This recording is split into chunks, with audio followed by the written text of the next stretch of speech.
1.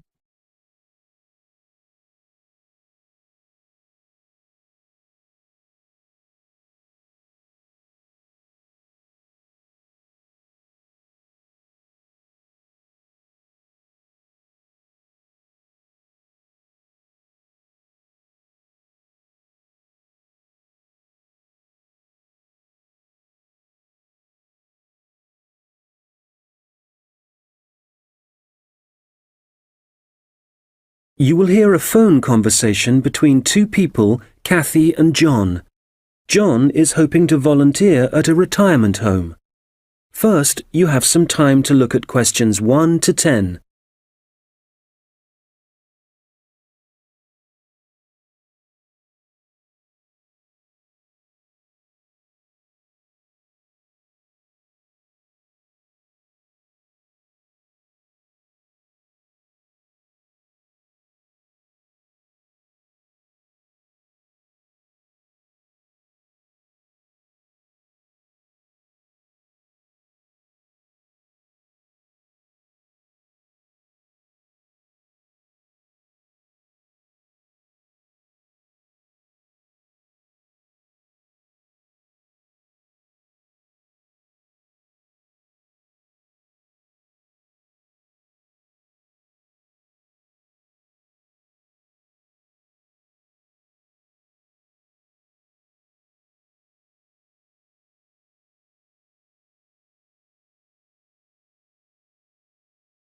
Hello, Hillary Lodge Retirement Home. Kathy speaking. Hello, my name's John Shepherd. Could I ask if you're the manager of the home?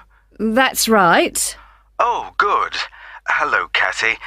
A friend of mine is a volunteer at Hillary Lodge, and I'd like to help out too, if you need more people. I work part-time, so I have quite a lot of free time. We're always glad of more help, John. Shall I tell you about some of the activities that volunteers get involved in? Please. Well, on Monday evenings, we organise computer training. We've got 6 laptops and 5 or 6 residents come to the sessions regularly.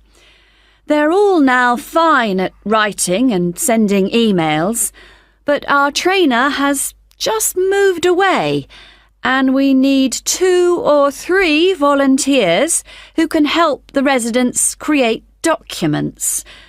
Just simple things, really. I'd certainly be interested in doing that. Great! Then on Tuesday afternoons, we have an informal singing class, which most of the residents attend. We've got a keyboard and someone who plays, but if you'd like to join in the singing, you'd be very welcome. I work on Tuesdays at the moment, though that might change. I'll have to give it a miss for now, I'm afraid. OK. Then on Thursday mornings, we generally have a session in our garden. Several of our residents enjoy learning about flowers, where they grow best, how to look after them and so on. Is that something you're keen on? I'm no expert, but I enjoy gardening, so yes, I'd like to get involved. Do you have your own tools at the home? We've got a few, but not very many. I could bring some in with me when I come. Thank you very much. One very important thing for volunteers is that we hold a monthly meeting where they all get together with the staff. It's a chance to make sure we're working well together and that everyone knows how the residents are and what's going on in the home. Uh-huh. Now, obviously, we'd need to get to know you before you become one of our volunteers. Of course. Could you come in for an informal interview later this week, maybe? I'm busy the next couple of days, but would Saturday be possible? Certainly. Just drop in any time during the day. I won't be working then, so you'll see my assistant, Mairead. Sorry, how do you spell that? It's M-A-I-R-E-A-D.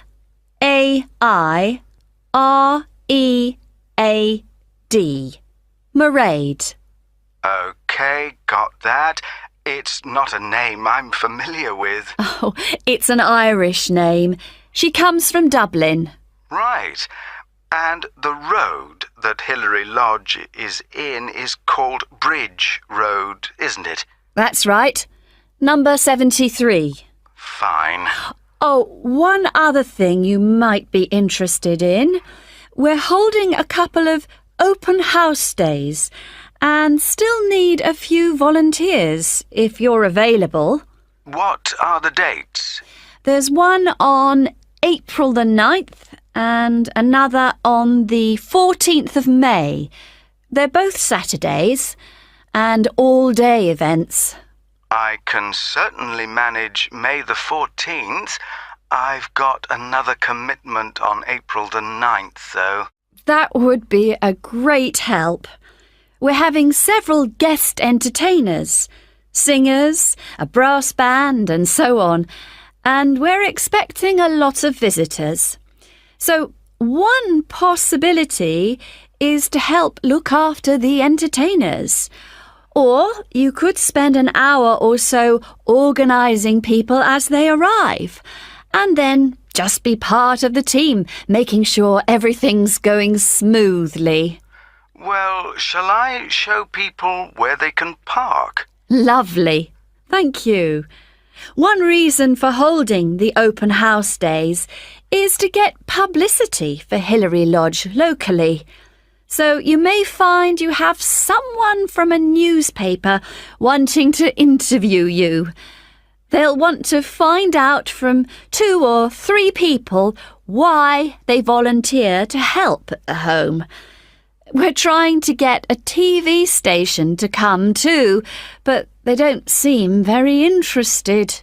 I don't mind being interviewed. Good. Well, if you come in for a chat, as we arranged, we'll take it from there. Thank you very much for calling. My pleasure. Goodbye. Bye.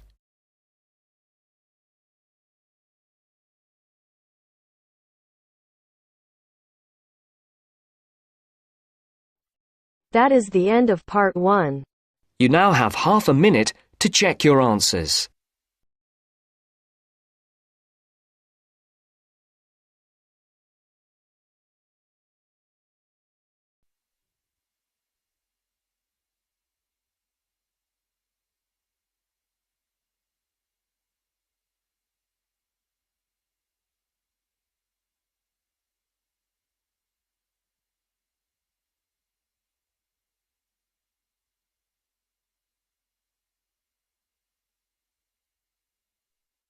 Now turns to part 2. Part 2.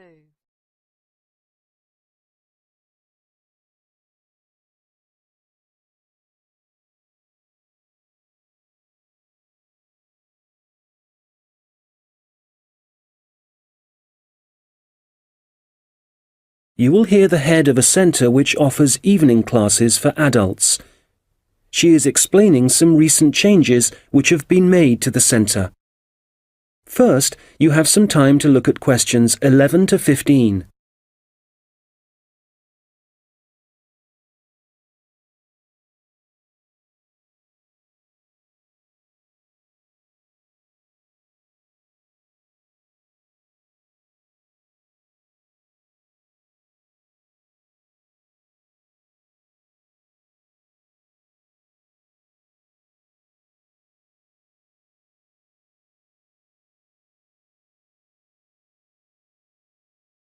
Hello.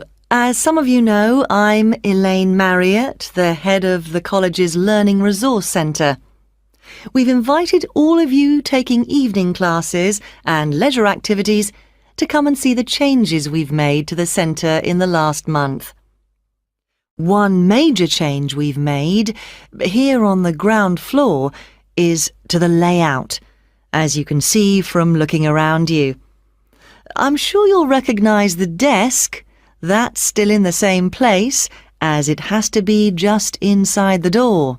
But you'll see that there are now periodicals on the shelves in the corner behind the desk. We've brought them nearer the entrance because so many people like to come in just to read magazines. We now stock a far wider range of periodicals than we used to, so we've decided to separate them from newspapers. This means the newspapers are now just the other side of the stairs, near the study area. Now, another thing is that we've brought the computers downstairs.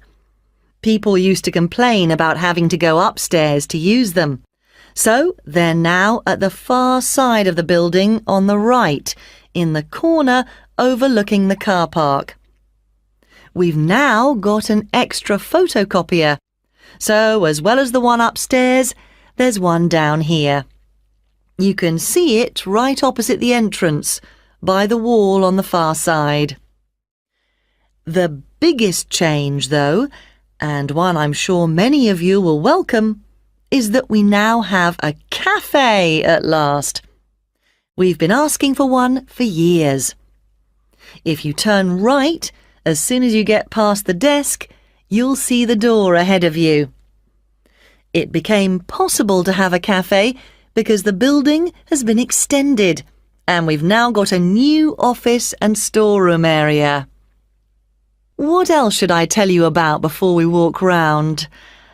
Oh yes, we've had so many requests for books on sport that we've bought a lot more, and they're all together immediately to the right of the entrance.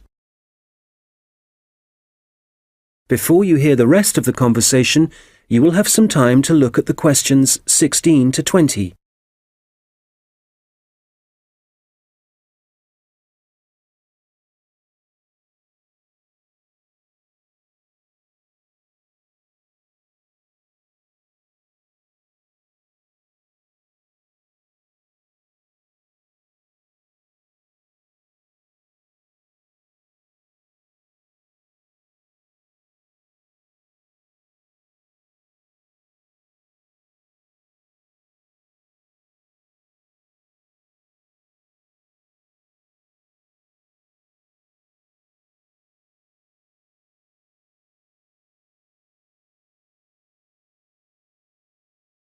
Now listen and answer questions 16 to 20.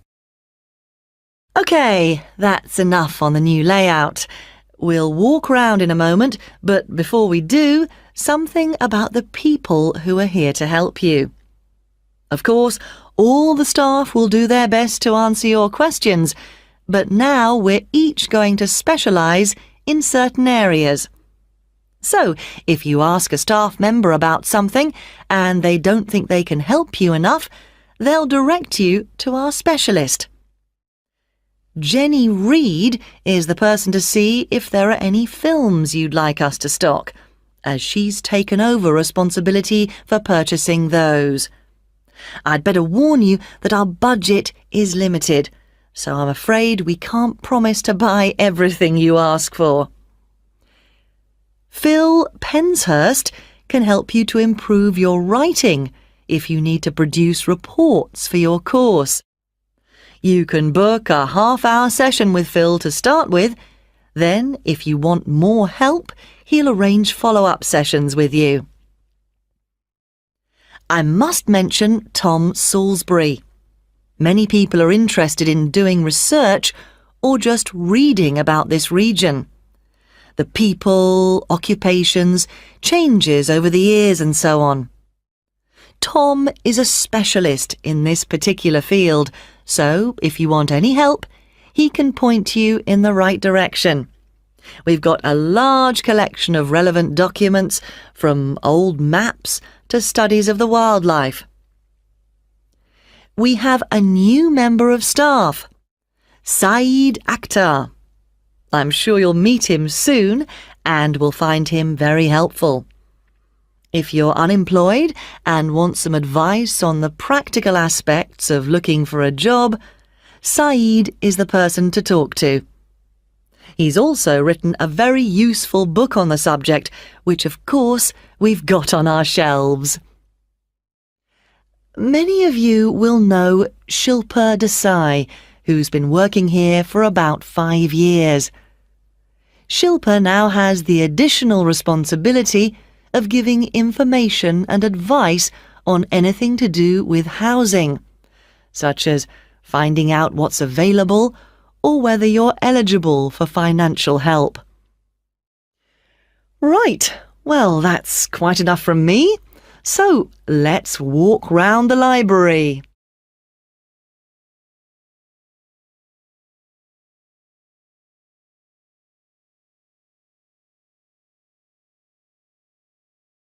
That is the end of part 2. You now have half a minute to check your answers.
Now turns to part 3. Part 3.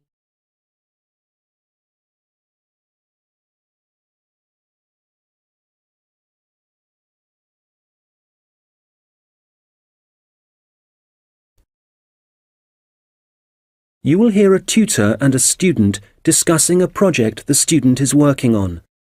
First, you have some time to look at questions 21 to 27.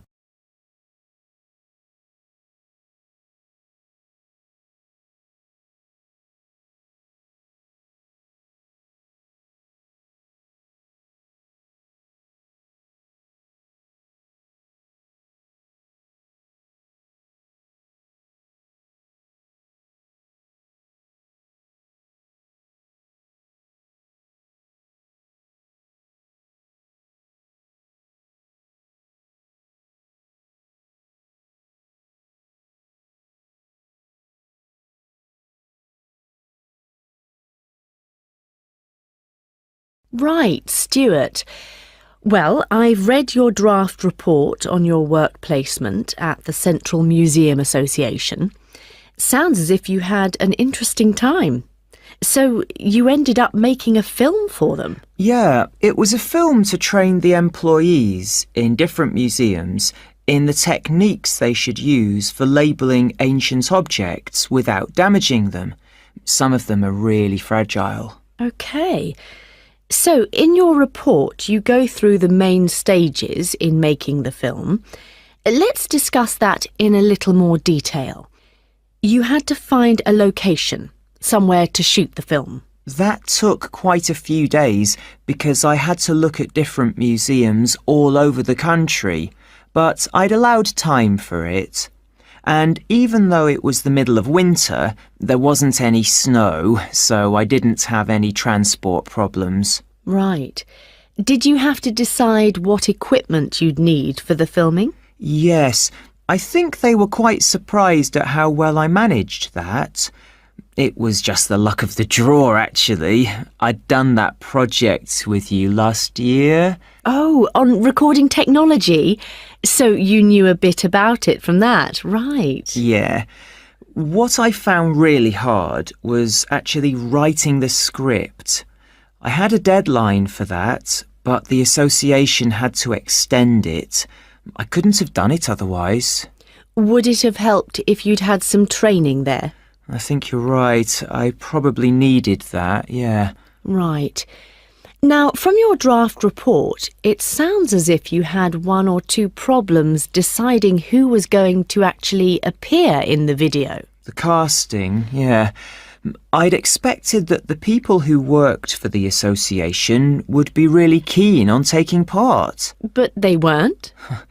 The thing was, they were all so busy, and it did mean some of them had to travel. But Janice King, who I was reporting to for the project, she was great. She arranged for people to have time off and for their work to be covered, so that was a big help for me. Right. And it sounds like the filming itself went well. I gather you found a company who provided an online introduction to the techniques. Yeah, it was really informative and very user-friendly. I learned a lot from it. And then the editing? For that, the association put me in touch with someone who works for one of the big movie companies, and I went down to the studio and sat with him in front of his computer for a day, learning how to cut and paste and deal with the soundtrack and so on. So was that all? No, I didn't include this in my draft report, but I had to design the cover for the DVD as well, the lettering and everything. Have you done any of that sort of design work before? No, but I did a rough draft and then talked it through with a couple of my mates, and they gave me some more ideas. And when I'd finished it, I showed it to the people who worked at the association, and they really liked it. Excellent.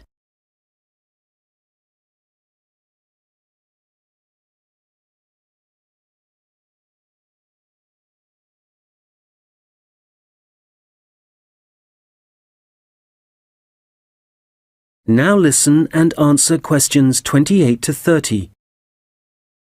Now, as well as your own draft report, I've also received some written evaluation from the association on the work you did during your placement and how it was of benefit to them. I noticed that you haven't included anything on that in your report yet. How my project benefited the association, you mean? So, do I have to include that? Yes. Let's think. I suppose if I hadn't made the film for them, they'd have had to get an outside company to do it. But because I was actually working for the association, I'd got much more of a feeling for what their aims are. Things like their responsibility for the conservation of the exhibits. I don't think an outside company would have had that understanding. They'd have been more detached. Right. And the association also said that because of your background, you had a good idea of where to go to get the best deal for the equipment you needed. They said the saving in expense made it worthwhile, even though sourcing it took quite a bit of time. Yes, that's true. The association also said making the film had a very positive effect in getting staff to work together more closely. Oh, I hadn't heard that. That's good. And certainly, people weren't afraid to tell me what they thought about it as I was making it, so I was able to get lots of feedback at every stage. That was useful for me, but it also meant the final product worked better for them. Can you think of any other benefits? Well, I don't think they'd really thought out what they'd do with the film once it was made. I made quite a few suggestions for the distribution, other people we could send it to, as well as museum staff. Yes, they mentioned that. OK, good. Well, it sounds like they certainly...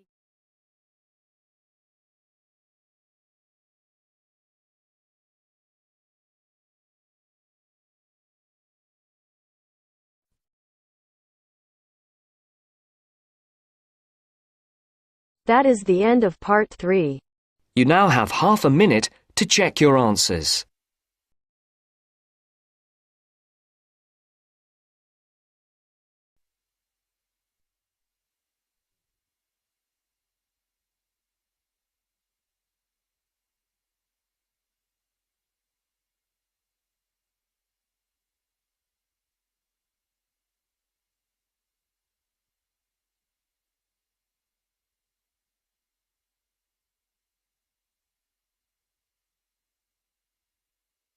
Now turns to Part 4. Part 4.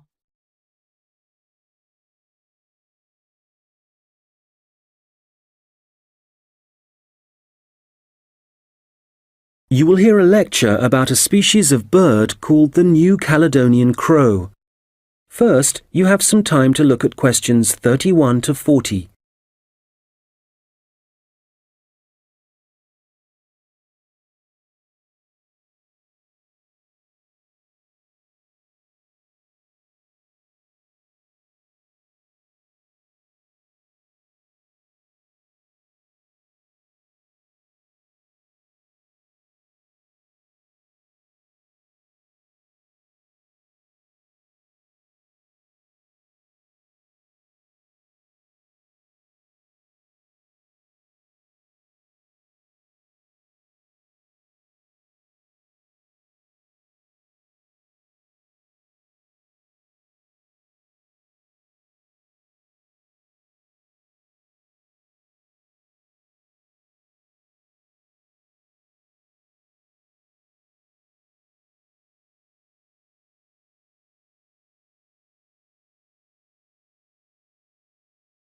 Now listen carefully and answer questions 31 to 40.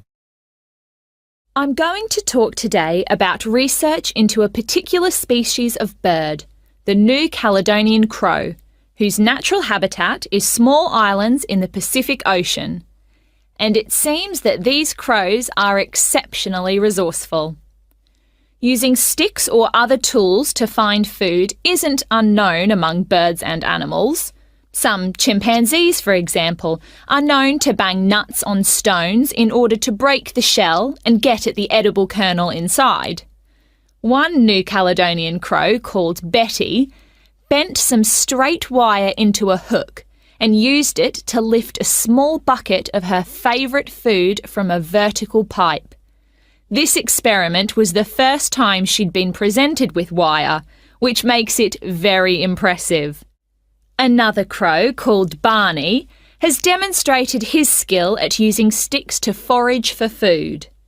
In one research project, scientists from New Zealand and Oxford set captive New Caledonian crows a 3-stage problem. If they wanted to extract food from a hole, the crows first had to pull up a string to get a short stick, then use that short stick to remove a long stick from a toolbox, and finally, use the long stick to reach the food. Amazingly, they worked out how to do this successfully. Further experiments carried out at Oxford suggest that crows can also use sticks as tools to inspect all sorts of objects, possibly to assess whether or not they present a danger. The idea for the experiment came from observing the birds using tools to pick at random objects, such as a picture of a spider that was printed on some cloth. In this research, 5 pairs of crows, including Barney, underwent tests to see how they would react to a variety of objects, which were carefully chosen so the birds wouldn't be tempted to view them as a possible source of food. As a further precaution, all the crows had been fed beforehand. On 8 occasions, a bird's first contact was by using a tool. In all 3 trials, Barney began by using a stick for inspection. One involved a rubber snake. First, he approached it, but didn't touch it, then retreated to pick up a stick. He then prodded it with the stick. After some more investigation, he discarded the stick and carried on pecking at the snake more confidently, apparently convinced that it wouldn't move. In other experiments, 2 different birds, called Pierre and Corbeau, also made a first approach with tools on 3 separate occasions. Pierre used a short piece of wood chip to touch a light which was flashing, and Corbeau was seen prodding a metal toad with a stick. Significantly, the crows tended to use the sticks only to make their first contact with the object. Subsequently, they either ignored the object or dropped the tool and pecked at the object, which is very different from using the tool to get access to food.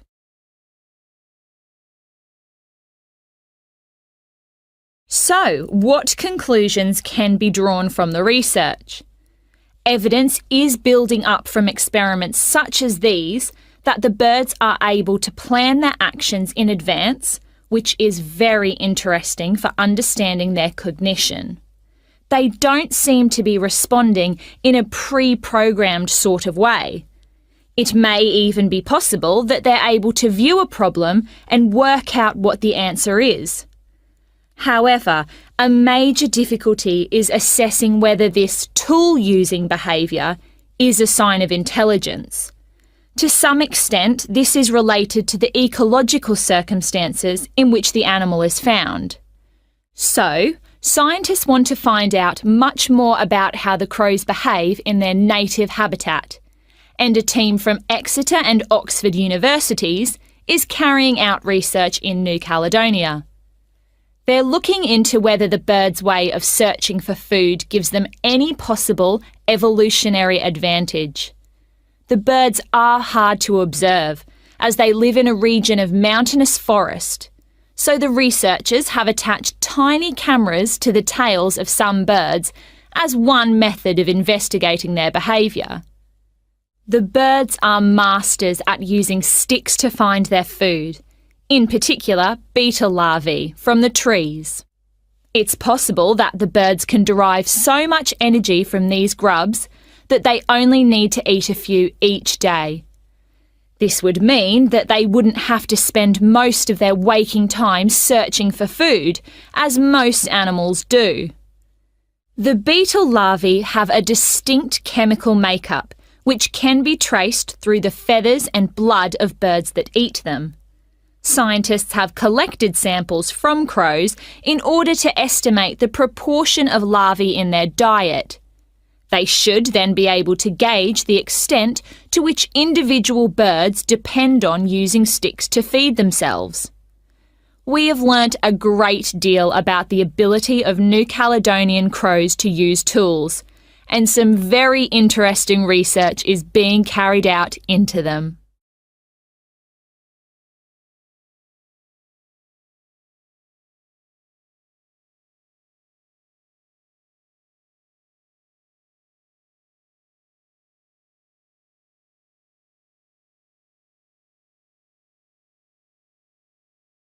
That is the end of part 4.